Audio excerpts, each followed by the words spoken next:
여러분, 오늘이 교회력으로 어떤 날인지 아시죠? 종료주일입니다.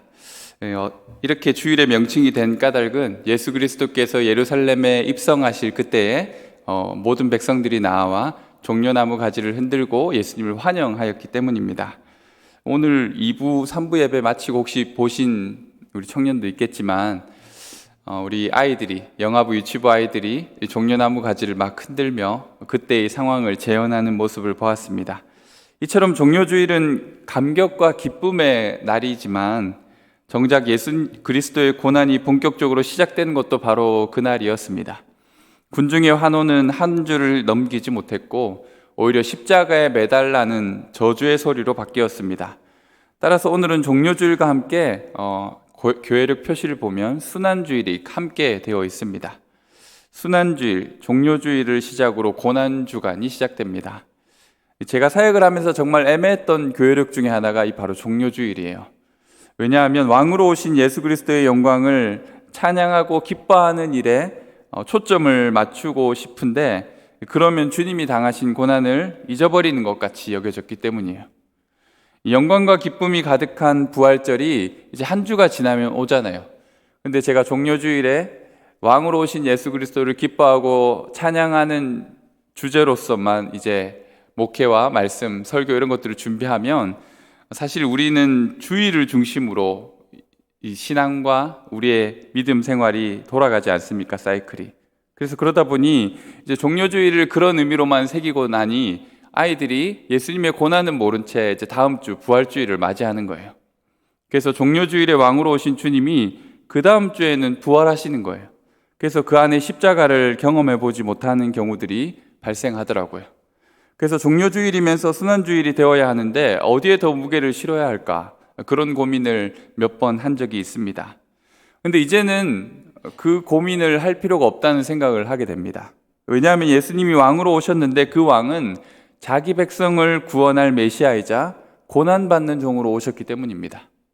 그분은 자신의 고난과 죽음으로 죄와 사망에 놓인 백성들을 완전히 자유롭게 하실 분이시기 때문입니다. 예수님이 환영받고 그곳에 입장하실 때 백성들은 어떻게 느꼈을지 모르지만 주님은 그 걸음을 십자가의 걸음으로 보셨고 그 걸음, 죽음을 통해서 이 백성들, 자신에게 환호하고 있는 이 수많은 백성들을 구원해야겠다라고 생각하셨다는 것이죠. 이 종료주일에 열렬한 환영을 받고 예루살렘에 입성하신 우리 주님이 그 열정의 걸음으로 십자가까지 나아가시는 구원의 왕이시라는 것을 우리는 알고 있습니다. 하지만 군중과 제자들의 느낌은 사뭇 달랐음이 분명합니다. 특히 제자들은 이 빼곡한 군중들의 환호를 받으며 종려나무 가지가 흔들리는 것을 보며 흥분하였습니다. 그리고 예루살렘 성전에서 여러 이슈들로 이 종교 지도자들에게 한마디도 지지 않고 이기시는 그 예수님을 자랑스럽게 생각하며 자신의 어깨도 한층 올라갔습니다. 그런데 조금씩 그 영광의 균열이 찾아옵니다. 12 제자 중 한 사람은 배반을 하여 예수를 넘겨줄 계획을 품습니다. 폭증하는 인기의 위기의식을 느낀 대제사장과 장로들은 예수님을 잡아들일 구체적인 작전을 짜고 있습니다. 제자들은 주님과 자신이 받을 영광에만 취해서 전혀 그런 균열을 느끼지 못했을지도 모르지만 우리 주님은 모든 것을 알고 계셨습니다. 물밑에서 서서히 자신을 향해 조여오는 죽음의 손길을 느끼고 있었습니다. 겨우 일주일이지 않습니까? 일주일 안에 상황이 급격하게 바뀌어지는 것을 제자들은 놀랐지만 예수님은 이미 알고 있었던 것이죠. 예수님을 향한 악한 계획의 손길이 턱 밑까지 찾아왔을 때 주님이 어떤 일을 하셨을까? 사람들은 어떤 위기가 찾아오면 특별한 해법을 찾으려고 애쓰지 않습니까? 그래서 비상대책위원회도 만들고 전문가들을 막 두루 찾고 그러지 않습니까? 그런데 어떻게 생각해 보면 우리의 삶의 일상적이고 기초적인 일들, 내가 가장 잘 해낼 수 있고 해오던 일들을 성실하게 잘 해나가는 것이 어쩌면 위기를 극복하는 최선의 방법일지 모릅니다. 주님은 십자가라는 고난과 죽음 앞에서 이 평소에 하지 않던 것을 하면서 시간을 낭비하지 않았습니다. 이런 위기들을 보면서 백성들의 마음을 더 돌려야 되겠다. 내가 이제 백성들의 마음을 내 것으로 만들어서 이제 종교 지도자들이 그런 어문 짓을 하지 못하도록 내가 막아야 되겠다. 예수님이 하시지 않던 일들을 하시지 않았습니다. 그런 일들을 하시지 않고 예수님이 평소에 해오던 일들, 습관을 따라 기도하러 감람산으로 가신 것이죠. 감람산을 가는 주님의 익숙한 발걸음을 따라 제자들도 그 발자국을 따라갔다라고 오늘 성경은 얘기합니다. 우리 신앙과 거룩한 삶의 모델이 이 특별하고 거창한 무엇이 아닌 오랜 시간 반복하여 습관처럼 자리 잡은 일상의 모습 속에서 나타나게 되는 것입니다. 기도가 곧 삶이요, 삶이 기도가 되어야 합니다. 삶이 받쳐주지 않는 기도는 허황된 외침으로 들리지 않습니까? 기도가 없는 삶은 경박하고 세속적이지 않습니까? 습관을 따라 걷는 기도의 길이 우리에게 필요합니다. 예수님을 믿게 된 한 종족이 있었습니다. 그 종족은 미전도 종족이었는데 예수님을 믿게 되었고, 그들은 그 한 촌락에 많은 사람들이 하나님을 정말 믿고 예배하며 하나님의 사랑에 감격하며 그렇게 살았습니다. 어느 날 선교사가 그들이 머무는 촌락으로 갔는데 이 한 명씩 가끔 숲으로 나가는 거예요. 그리고 그 사람이 돌아오면 또 다른 사람이 숲으로 갔다 오고, 그래서 이게 무엇이냐고 했더니 사람들이 기도를 하러 숲으로 한 명씩 갔던 것이죠. 그래서 길이 없던 숲에 사람들이 자주 다니던 발자국을 따라 길이 생겼다는 것입니다. 그리고 한참 이후에 그 종족들 안에서 믿음의 역사가 멈추고 이 세상으로 돌아선 사람들이 많다는 소식을 듣고 선교사가 그 촌락을 다시 찾아가게 되었습니다. 그런데 그때 선교사님이 굳이 그 주민들을 만나보지 않아도 이 촌락에, 이 종족에, 이 부족에게 위기가 왔다는 것을 바로 파악할 수 있었습니다. 왜냐하면 기도하러 가던 숲의 길이 사라졌다는 것을 본 것이죠. 사람들이 다니지 않게 되어서 온갖 숲풀과 나무가 자라나서 예전의 길이 하나도 보이지 않게 된 것을 발견한 것입니다. 이 기도의 길이 열려 있을 때에는 여러 시험과 유혹을 이겨낼 수 있지만 기도의 길이 막히게 되자 영적인 어려움이 찾아오는 것입니다. 여러분은 기도의 길을 가지고 계십니까? 여러분의 기도의 길은 어떤 상황입니까? 습관을 따라 감람산으로 향하시던 예수님, 우리도 제자들처럼 따라갔으면 좋겠습니다. 그렇게 자연스럽게 주님께 있었던 기도의 습관은 제자들의 습관이 되었습니다. 그래서 사도행전 앞부분을 보면 베드로와 야고보, 요한 이런 주님의 제자들이 이제 기도하러 성전을 나아가는 모습들이 나오죠. 그리고 그 기도의 능력으로 못 보던 사람을 보게 하고 못 걷던 사람을 걷게 하고 예수님이 하셨던 똑같은 기적들을 해나가는 것을 보게 됩니다. 그냥 뭣도 모른 채 따라가던 그 길이 결국 내 길이 되는 것이죠. 우리 세먼들 그리고 믿음의 후배들, 선배가 이끌면 그냥 그 길을 잘 따라가면 됩니다. 제자들은 이처럼 기도의 길을 예수님께 배웠고 결국 기적을 경험하는 기도의 사람이 되었지 않습니까? 40절은 우리에게 이렇게 말하고 있습니다. 그곳에 이르러 그들에게 이르시되 유혹에 빠지지 않게 기도하라. 그리고 46절을 보시면 주님은 이렇게 또 말씀하십니다. 이르시되 어찌하여 자느냐 시험에 들지 않게 기도하라 하시니라. 여러분, 기도를 하는 이유가 뭘까요? 기도를 해야만 하는 이유가 뭘까요? 내가 원하는 것을 얻어내기 위해서일까요? 물론 우리는 우리의 원함을 위해서 주님 앞에 기도합니다. 그런데 주님은 아버지께서 내 쓸 것과 필요를 다 아시기 때문에 이방인처럼 기도할 필요 없다고 하셨습니다. 이방인은 자신이 원하는 것을 얻을 때까지 마치 주문처럼 중언부언하며 기도했었습니다. 예수님께서는 너희가 그렇게 기도할 필요가 없다라고 말씀하셨습니다. 우리가 당연히 얻을 수 있는 것들을 위해서 주님 앞에 결사각오를 하며 기도할 필요가 없는 것이죠. 주님은 마땅히 우리의 필요한 것들을 알고 계시고 아버지 되시는 주님은 우리에게 그것을 허락해 주신다라는 것이죠. 보통 사활을 걸고 필사적으로 무언가를 구하는 이유는 그것을 받지 못할 것 같기 때문에 우리가 그렇게 하지 않습니까? 그런데 오늘 예수님이 우리에게 말하는 기도의 이유는 분명합니다. 오늘 말씀에서 예수님은 두 가지를 피하기 위해서 기도하라고 말합니다. 바로 유혹과 시험입니다. 유혹은 사단이 죄와 욕망을 통해 우리를 넘어뜨리려는 것입니다. 시험은 고난과 시련 앞에서 실망하고 좌절하여 넘어지는 것을 말합니다. 유혹은 죄성을 지닌 우리의 욕심을 노립니다. 시험은 연약하고 불안한 우리의 믿음을 노립니다. 기도가 삶이며 삶이 기도인 인생과 정반대인 것이 바로 육신의 소욕을 쫓아 세상을 사랑하면서 하나님 없는 것처럼 자신을 믿고 사는 삶이지 않습니까? 제자들은 실제로 유혹 앞에 서 있었습니다. 예루살렘에 입성한 주님이 곧 왕이 되실 거라는 환상 가운데 그들은 영광과 권세의 자리를 탐하고 있었습니다. 그렇게 누가 큰지, 누가 오른쪽 자리에 앉을지가 제자들의 고민과 다툼이었습니다. 보상심리라는 것도 있었겠죠. 여기까지 모든 걸 버리고 따라온 우리에게 얼마나 좋은 걸 주실까? 그러면서 제자들은 세상적인 가치에 눈을 두고 있었습니다. 그리고 그들은 장차 주님의 죽음 앞에서 시험을 견뎌내야만 했습니다. 절망하고 불신하여 도망칠 것이 아니라 주님이 살아계실 때 주신 말씀을 기억하고 부활의 소망을 믿고 기다려야만 했습니다. 그리고 주님으로 인한 핍박과 환난을 두려워하지 말고 믿음으로 이겨내야만 했습니다. 이런 유혹과 시험을 이겨내기 위해 기도하라는 것이 제자들을 향한 주님의 마지막 요청이셨습니다. 십자가를 지시려는 주님은 동일하게 우리에게도 기도를 요청하고 있습니다. 바로 우리 자신을 위한 기도입니다. 이 세상과 나라는 못난 자아의 욕심에 유혹당하지 않게 기도해야 합니다. 모두가 하나님이 없다고 외치며 나의 고난과 시련을 비웃을 때라도 우리는 주님을 믿음으로 시험을 이겨내야만 합니다. 고난주간 십자가를 지시려는 주님 앞에서 우리는 과연 얼마나 우리 자신을 위해 기도하고 있습니까? 자꾸만 헛된 일들에 정신을 빼앗기고 불신앙과 절망에 빠지고 있지는 않습니까? 기도하라 말씀하시는 주님의 음성에 우리는 순종해야 합니다. 기도로 승리하는 저희 모두가 되었으면 합니다. 그래서 고난주간이 있고 새벽 기도가 있습니다. 유혹과 시험을 이기기 위해 항상 해왔듯이 그렇게 습관을 따라 기도의 자리에 나아가는 것이죠. 감람산 겟세마네라는 곳에서 드렸던 예수님의 기도, 이 유명한 내용을 우리는 잘 알고 있습니다. 그리고 이 본문을 통해 우리가 말씀도 많이 들었으리라고 합니다.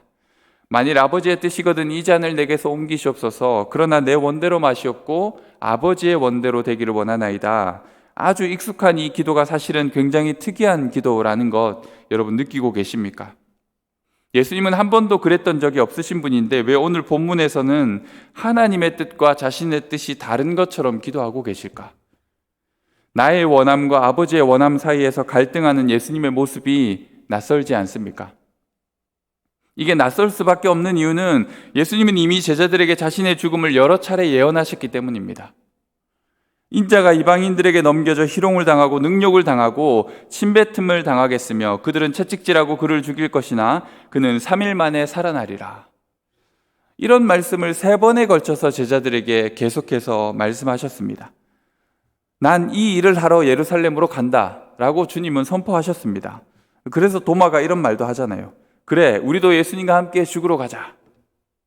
그뿐입니까? 이 감람산에 기도를 하러 오시기 직전 예수님은 아예 유월절 만찬을 통해 자신의 죽음을 암시하셨습니다. 떡을 떼어주면서 이것은 너희를 위해 주는 내 살이니라 라고 말씀하셨고요. 잔을 따르면서 이 잔은 내 피로 세우는 새 언약이다 라고 말씀하셨습니다. 이런 말과 행동을 통해 유추해 볼 수 있는 것은 예수님은 십자가를 향해 한치의 망설임도 없이 나아가고 있었다라는 것이죠. 오히려 이런 십자가를 거부하고 피하려고 하는 제자들에게 거듭 이 길을 강조하셨습니다. 누구든지 나를 따르려거든 자기를 부인하고 자기 십자가를 지고 나를 따를 것이니라. 베드로가 스승을 걱정하면서 에이 그런 위험한 일은 꿈도 꾸지 마세요 라고 할 때에도 예수님은 단호하게 베드로를 꾸짖으시며 그 뒤에 있는 사단의 전략을 밝혀내셨습니다. 예수님께 십자가가 결코 행복하거나 기쁠 일이라고 할 수는 없겠지만 그렇다고 해서 그것을 피하고 도망치려는 생각을 하셨다라고 볼 수는 없는 것이죠. 그분은 자신을 희생하여 온 인류를 구원할 유월절의 어린 양, 고난받는 메시아라고 자신을 생각하신 게 분명합니다.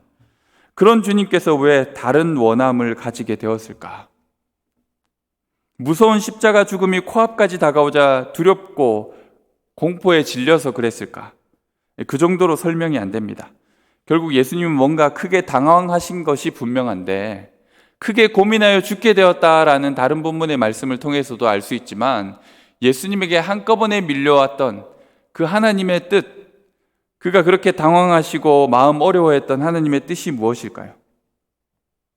내가 고민하여 죽게 되었다라고 아주 솔직한 감정을 제자들에게 털어놓고 자신을 위해 기도해달라고 했던 주님, 그리고 오늘 본문에서 마치 땀이 땅에 떨어지는 핏방울처럼 보일 만큼 사력을 다해 기도하시는 이유는 그만큼 주님께서 감당하기 힘든 상황 앞에 놓였다라는 것입니다. 아까도 말했지만 십자가를 지고 죽는 고통, 손에 못이 박히고 그렇게 십자가에 매달리는 고통, 육신의 고통, 이런 것들을 두려워하는 문제 정도가 아니었습니다.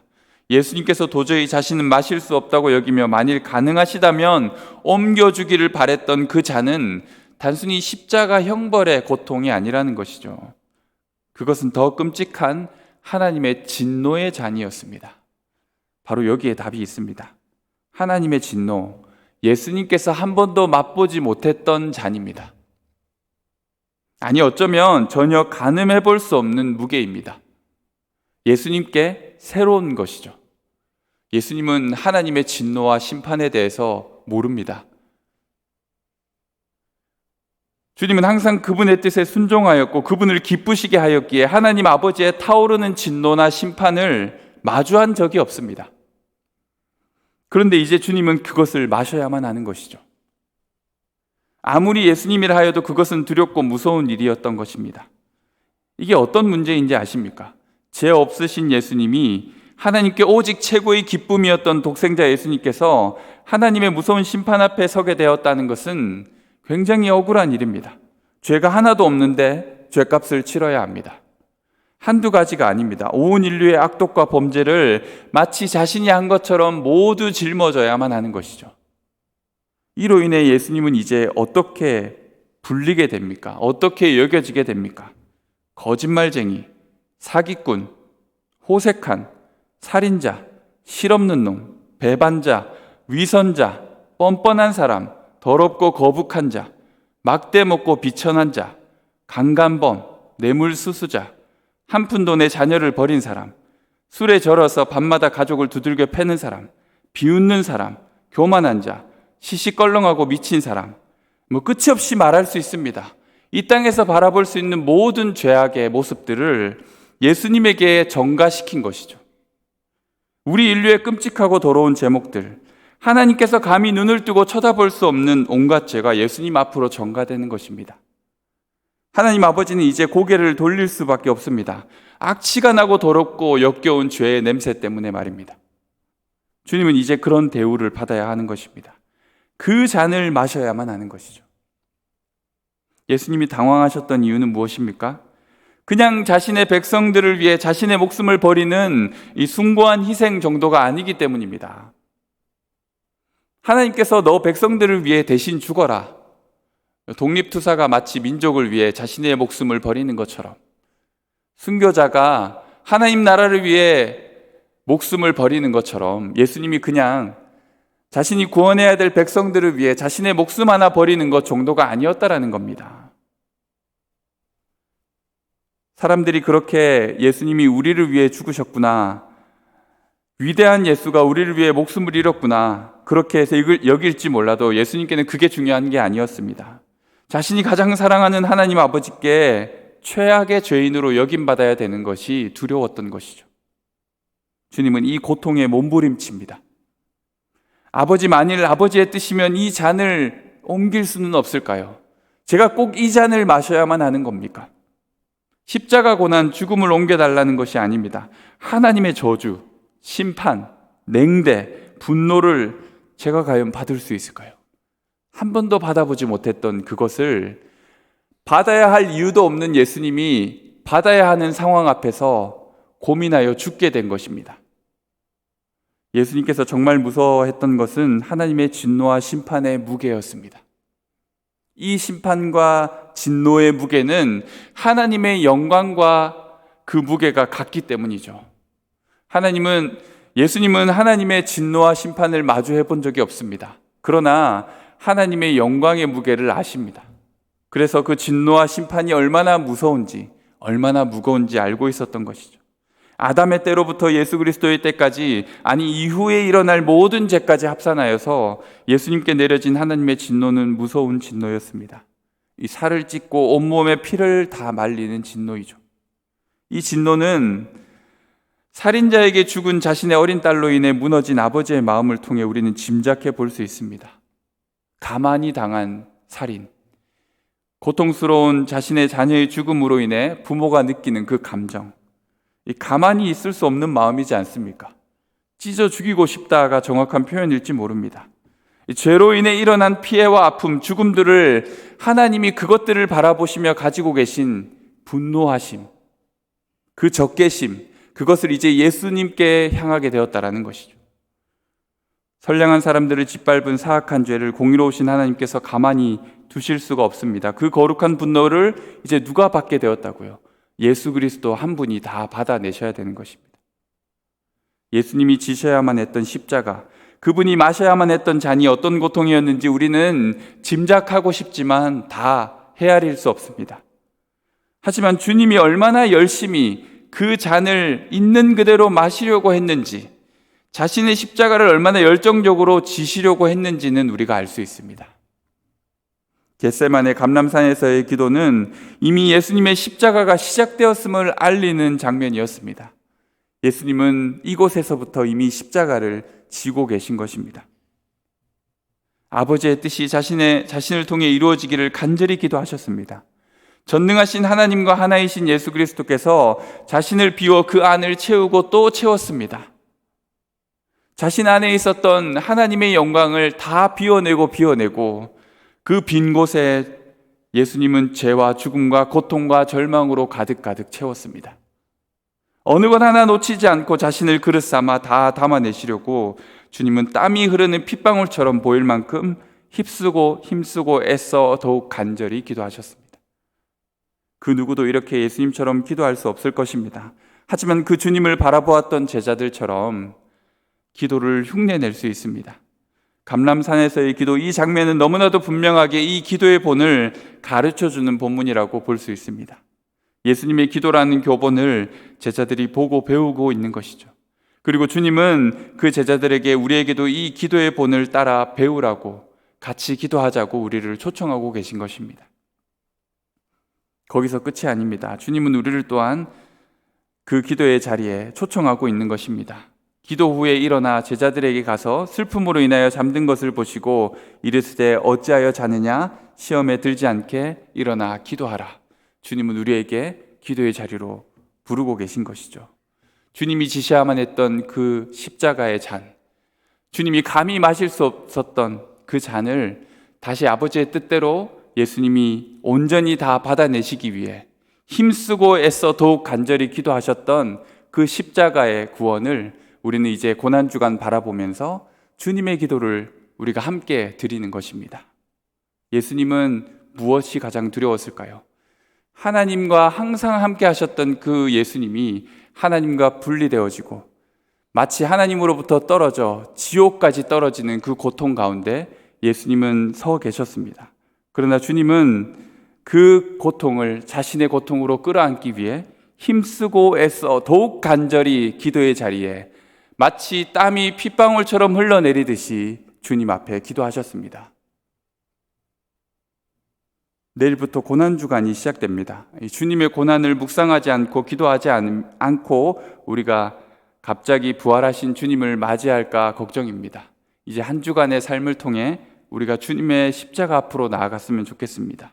그분의 기도를 통해 우리는 알 수 있습니다. 주님이 얼마나 애쓰고 힘써 그 걸음을 걸어가시는지, 그 십자가의 고통, 그 잔을 온전히 다 비우시기 위해 얼마나 간절히 기도하셨는지, 그리고 그 기도가 무엇을 위한 기도입니까? 바로 죄인인 여러분을 위한 기도입니다. 여러분이 의식하든 의식하지 않든 지었던 수많은 죄악들, 우리 존재가 가지고 있는 원죄의 지독한 사슬과 죽음, 그 절망을 주님이 자신의 것으로 모두 다 끌어안기 위해 기도하시고 계신 것입니다. 힘쓰고 애써 더욱 간절히 주님은 우리의 죄를 자신의 것으로 짊어지고 계신 것입니다. 이런 주님과 함께 이제 기도해야 하지 않을까요? 어찌하여 자느냐? 시험에 들지 않게 일어나 기도하라. 일어나 기도하라. 일어나 기도하라. 내일 새벽에 다들 기도의 자리에서 뵙기를 바랍니다. 우리 함께 찬양하며 기도했으면 합니다.